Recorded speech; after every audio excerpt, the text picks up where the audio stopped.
All right, so we're here on another Sunday sit down. Man, episode 4 in the books here. So, man, we're here with our guy Barry from the Profane Sports Podcast. What's going on, Barry?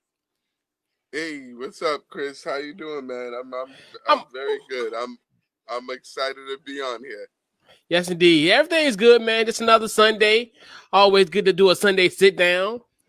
Get ready for the monotony of Yeah, the week that is, absolutely. and just kick back and relax and just chilling, man. So yeah. Right. So Yeah, I hear yeah, that. yeah. So let's talk about the pro fan sports podcast. Talk about the podcast and just the journey of the podcast, like where the idea, just the genesis of it all. Uh-huh. So we first started doing this podcast uh in actually February. Uh but before that, we first the original idea came by my good friend John Altador, who's the main host of the podcast. He initially wanted to do a podcast by himself, and he had posted it on his Facebook page, and that I saw it came on my feed that he was going to start up his own podcast, and then I reached out to him and messaged him, uh, saying that I'd be interested to do the podcast with him if he would like to have a co-host on the show.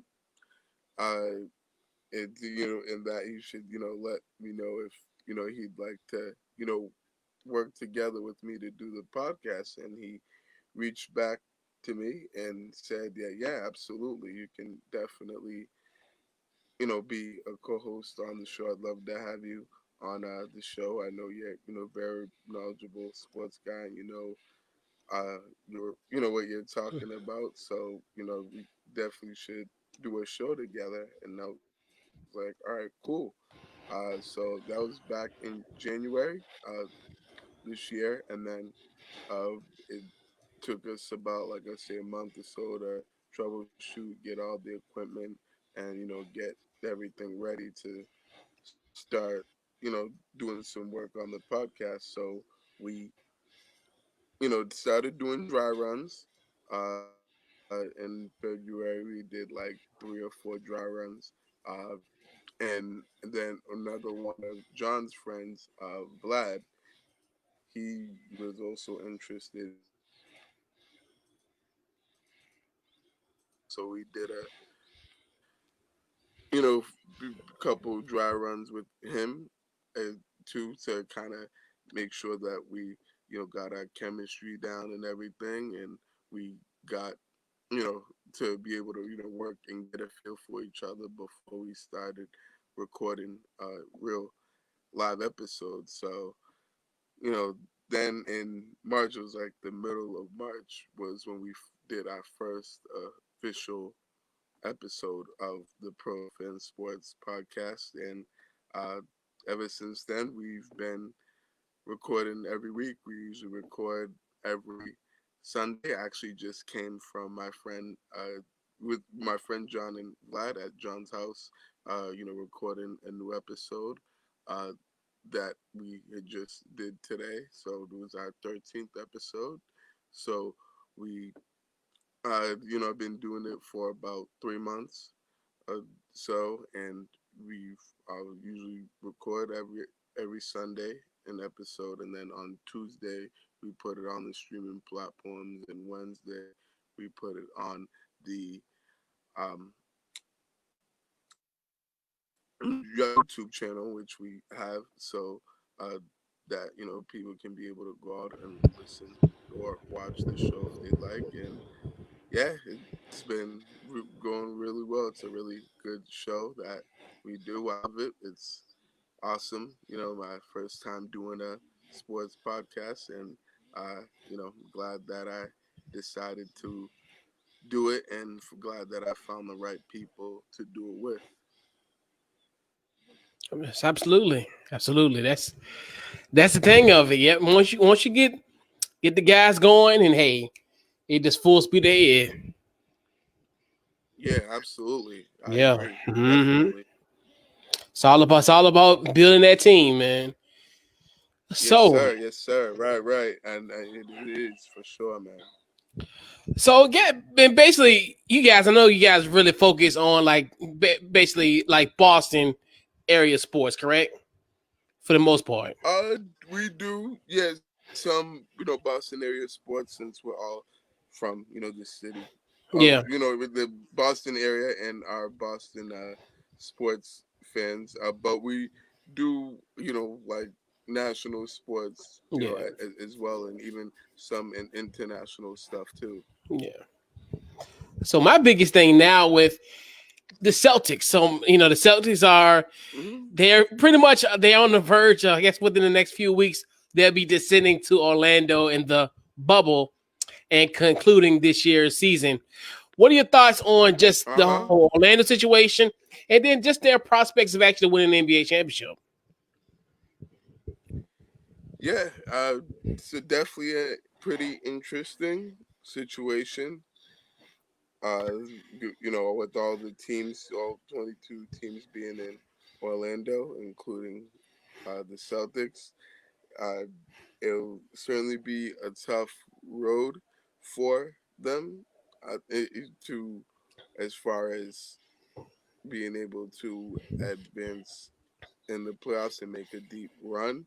Because I believe right now, if the season ended today, they would be playing Philly in the first round, and that's an awfully tough matchup since Philly's a pretty good and talented team uh, that they have over there. So I think that would be a tough first matchup for a first round matchup for them. But I still feel pretty good and pretty confident in the ability to win that. And then if they get past Philly, they still would have to play like teams like either Toronto, Miami, or and even like the Bucks in the conference finals if they do get that far. So, and that's just to get to the finals. So I mean, they would certainly have a tough road ahead of them, but I mean, they definitely do have a really good team and a good talented uh, ball club over there that is capable of making a deep run in the playoffs if everyone can play well at a high level and stay healthy and uh, and if they're locked in and play well as a team on both ends of the floor, they're proven on multiple occasions that they're just as good as any team and that they can beat anybody when they're at their best. Yeah, absolutely. And it's funny with everything that's going on there with the bubble situation. So there's like two trains of thoughts. There's one side that says, "Hey, as being in a neutral site, that's going to help the better team," and then one thought is, "Hey, well, it's up for grabs because it's no home court advantage."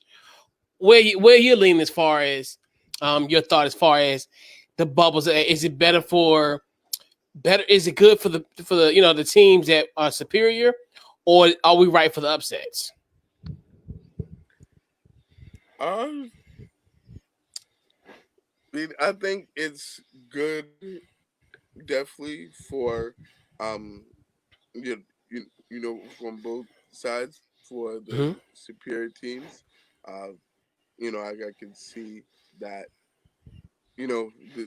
them doing well and playing well over there in Orlando, and Yeah, I could also see some other teams that you wouldn't think would win if they had to play on the road. Now that they can play at a neutral site, it at least gives them a little bit more of a chance to be able to pull off an upset and win against a superior team. But in the playoffs, say it definitely at least makes things gives it a lot more parity and makes things a lot more intriguing and appealing. to you know to those teams that are like the lower seeded of against going against a higher seeded team because it's an even playing field. Everybody's playing on the same court, uh, in the same gym. So there really Yeah. is no such thing as home court advantage. Mhm. So it definitely is gonna feel like make things a lot more competitive and exciting in the playoff. And I'm definitely looking forward to that and can't wait for the season to come back in July 30th, I believe. Yeah. So the end of July. So Hmm. that's definitely gonna be something I'm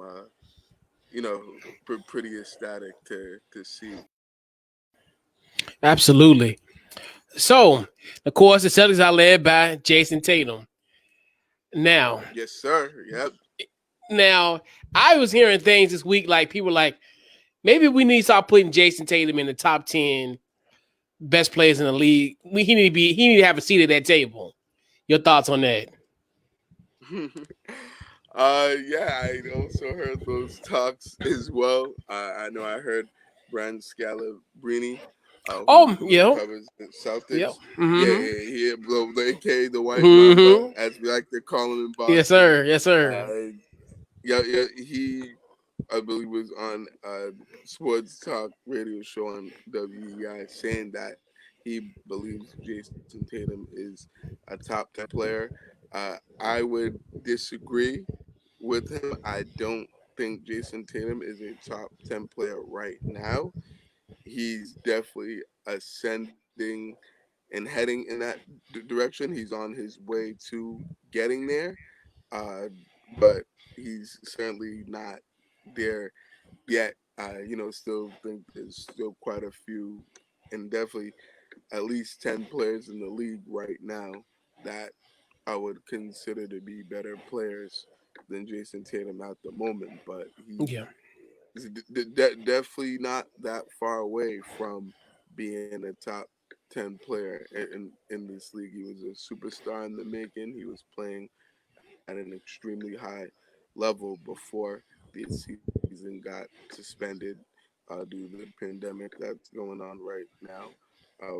I'd probably say, but he definitely did make the All Star team and is an All Star caliber player. yeah, So I'd probably say he's somewhere in like the 15 to 20 range, but a yeah, little bit outside of the top 10.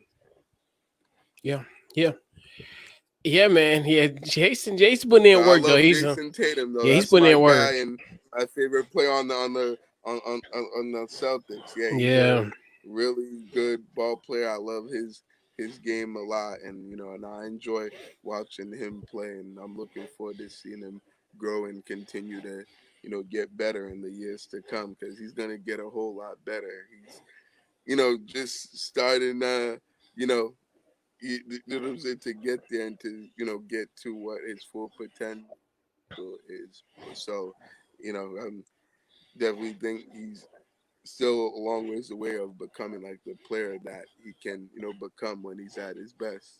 yeah, yeah. So switching gears now, and I think a matter of fact, I got it from you when you were posting about the Major League Baseball, like the memes about the like as far as everything that's going on.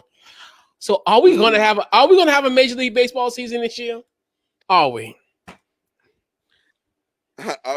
I don't think so. It's not looking like it, and not looking too good and too convincing from having a major league season right now.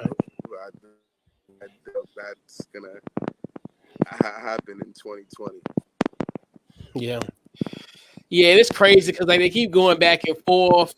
And because I think you were the one that posted a meme about how it went from, we was talking about 114 games at one point. Now they might be lucky to get 48 games in, if that. So Exactly. Right. it's crazy. No, it keeps like going like lower and lower every time like each Right. side makes a proposal and like they just can't seem to compromise and come to an agreement and can't get a deal done. I think definitely is a lot of tension between both sides of uh, between the Players Association and the MLB owners. Mhm. But definitely both when their egos get in the way Yeah. of coming to an agreement, and I think so the players are like being too greedy and asking for too much, especially since they're expecting their full contracts and salaries.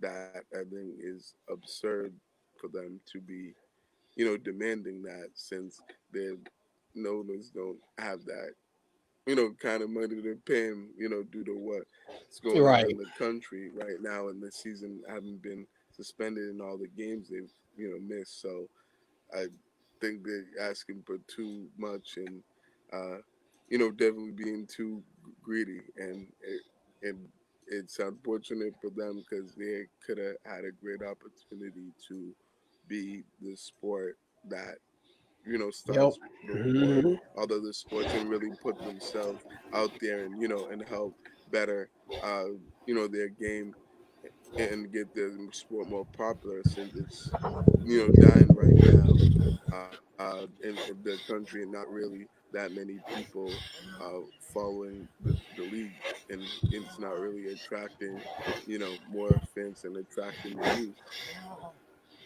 Yeah, absolutely. And like I said, I was saying this, I think on the previous show, it's crazy how MLB, the irony of it, where like you said, they could be the first ones to get it going, and they probably got a good shot of actually finishing their season, considering the time, where they be able to conclude regular season and postseason probably without a problem. And it's just Right. crazy, man. It's a trip. It is. It is. It is Yeah, really crazy, but it's almost like a microcosm of life. Like when when you think of a situation that's perfect, and it's not as perfect as you would seem. It would seem it's more of like an illusion. But right, right. yeah, man. So let's talk about the New England Patriots. So, Yes, so yes. yes, so your outlook on the 2020 season, your thoughts on Brady's departure. Uh-huh. So, yeah, I mean, the Patriots certainly look like they are starting the rebuilding phase of their franchise, since they lost their franchise quarterback in Tom Brady, who was here for 20 years and won 6 Super Bowls here, and went to 9, and made believe the AFC Championship game 8 or 9 straight years in a row. So it's definitely going to be a lot different of this season for them, and they definitely have a lot of new players and new faces on the team, and it's definitely going to be a new era for them, since they are a lot younger, and I really don't have as good and as strong of a team as they've had in previous years. So we're going with the new quarterback. Uh, it's looking like it's most likely going to be Jared Stidham to start the season. They feel pretty good about him. They've given him a lot of praise. His teammates and the coaches have been impressed with his work ethic, and how he wells the offense, and he quickly was able to pick up the system even last year when he was the backup. So it's unknown, and where it's still uncertain as far as how good he's gonna be. But we just have to wait and see what happens. Only time will tell as the season approaches and the games start. We'll be able to see um, how good of a quarterback he can be, and if he's ready to be a starting quarterback. So I'm looking forward to seeing him play, and seeing him actually, be the starter and see if he's actually ready to uh, be an NFL starting quarterback. So, it it'll depend a lot on him as far as how good this team is. I think, certainly they're probably not going to win as many games as we're used to seeing them win. They're, definitely gonna it's gonna be tough Yeah. season for them because they got a really, really tough schedule. They actually have the toughest schedule record wise and the toughest opponents winning percentage that they're going against in the NFL. So they got a really lot of tough games against really good teams that made the playoffs last year. So that definitely doesn't make things any easier for them and for Jared Stidham to be able to be successful and win football games. So yeah, we'll see how the team does, but I wouldn't be surprised if they, end up not having a winning record and not making the playoffs. And I know that sounds pretty crazy and insane to hear me talk about the Patriots in that matter and not having a winning record and not having, uh, being able to get into the playoffs. I mean, Yeah. that's just something that you're just so accustomed to seeing in the Patriots for such a long time since they've had Tom Brady and Bill Belichick.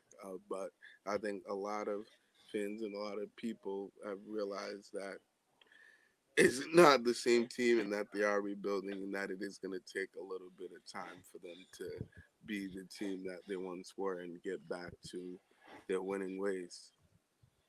Yeah. Absolutely. So the 2020 AFC East champions will be the 2020 AFC East champions, who's going to win the division, or yes. who's going to. So are you gonna go? Are you gonna go? Gonna go against the grain, or you gonna be like, hey, my Patriots gonna win the division this year?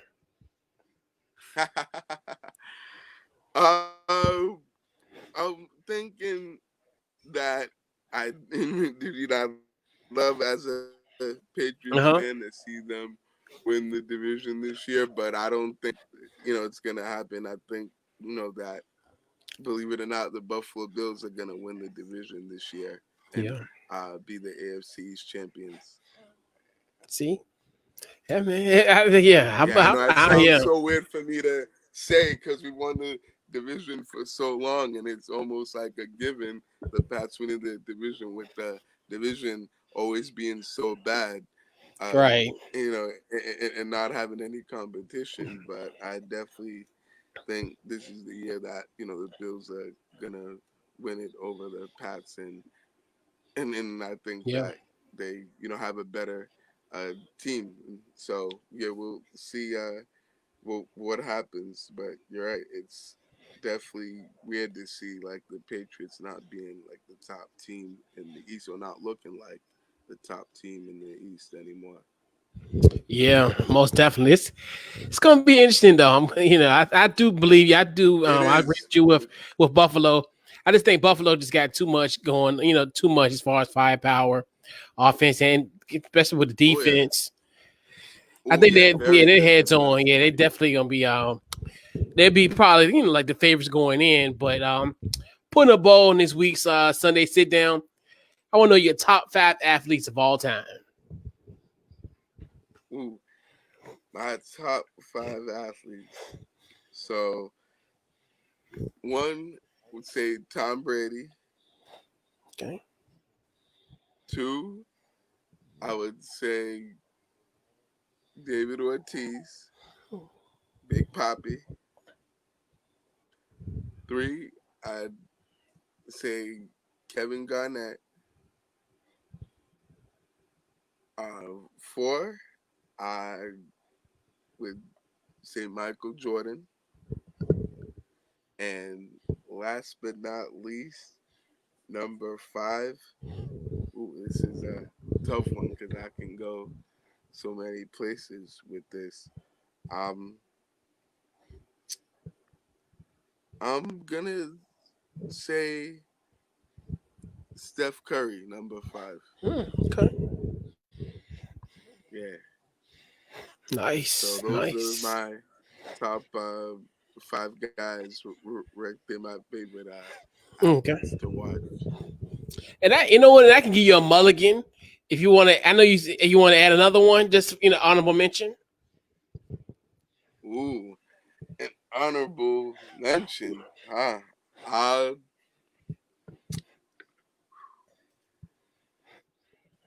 I would probably say Allen Iverson as Hmm. an honorable mention. Yeah, yeah. AI. Yeah. I Yeah. loved watching AI play. Yeah. So Barry, where can they find you on social media? Yes, Where can sir. they? Yeah. Where can they find you on social media? So I'm everywhere on social media. I am on Facebook. Just type in my name as you see it on the screen. Barry Ebua. The last name is spelled Ebua. On also on Instagram. Uh, my IG is at that B Money Lifestyle. Uh, so you can definitely follow me there, and then you can also follow me on Twitter at B Money Lifestyle. So those are my personal Twitter accounts. You can also follow my podcast on those same 3 social media platforms as well. If you on Facebook, just it's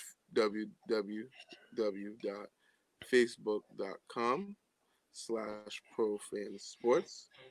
On IG, it's profans_sports, and on Twitter, it's just profans_sports. Spelled just the way it sounds. So, and you could also follow us on YouTube as well. We have a YouTube page where we have all our videos from the episodes that we've done, as well as the highlights from each episode. So you can just go on youtube.com/propane sports, and you'll be able to find and follow and find us there, and check out and subscribe to our YouTube page, and check out all our content. Absolutely. Absolutely. Definitely appreciate you for coming through today, Barry. Definitely appreciate it. Yeah, Huh. thank you, Chris. Yeah, Thanks man. for having me, man. I No, really appreciate it. This has been a lot of fun and really awesome being on the show. So I'm glad that I've been was able to be a guest on the show, and you brought me on. This is actually the first time I've ever been a guest on someone's podcast. So this is hey. a milestone and memory day that I'll never Yeah. forget for sure. One of many more. One of many more. Yes, yes, first of many, Yeah. Yes, absolutely. that's Yes, absolutely. sir. Yes, sir. It's only gonna get better Yes, sir. once keep going. Yep. It's only been the beginning. Yes, that's right. You know it. Yes, Absolutely. sir. It's only Absolutely. beginning, just getting started. That's Yeah. right. Right. And I've been liking your podcast as well. So yeah, Appreciate it, man. shout Thank you out to so you, and much. definitely keep doing your thing, and keep coming out the content, and keep doing the Sunday sit downs. And if you Yeah, wanna man. do this again, uh, definitely hit me up. Or if you'd like to be a guest on my show as Yeah. well, definitely hit me up and let me know. Yeah. You're always more than welcome. So yeah, Absolutely. definitely don't be Absolutely. a stranger. It was Absolutely not. good Yeah. talking to you today, Chris. I appreciate you. No problem, man. Thank you so much. Appreciate you, Barry, for coming through on this week's Sunday sit down. Catch you guys next week. Yeah, for sure, no doubt. Yes, sir. Yeah, yeah, good stuff. Good stuff.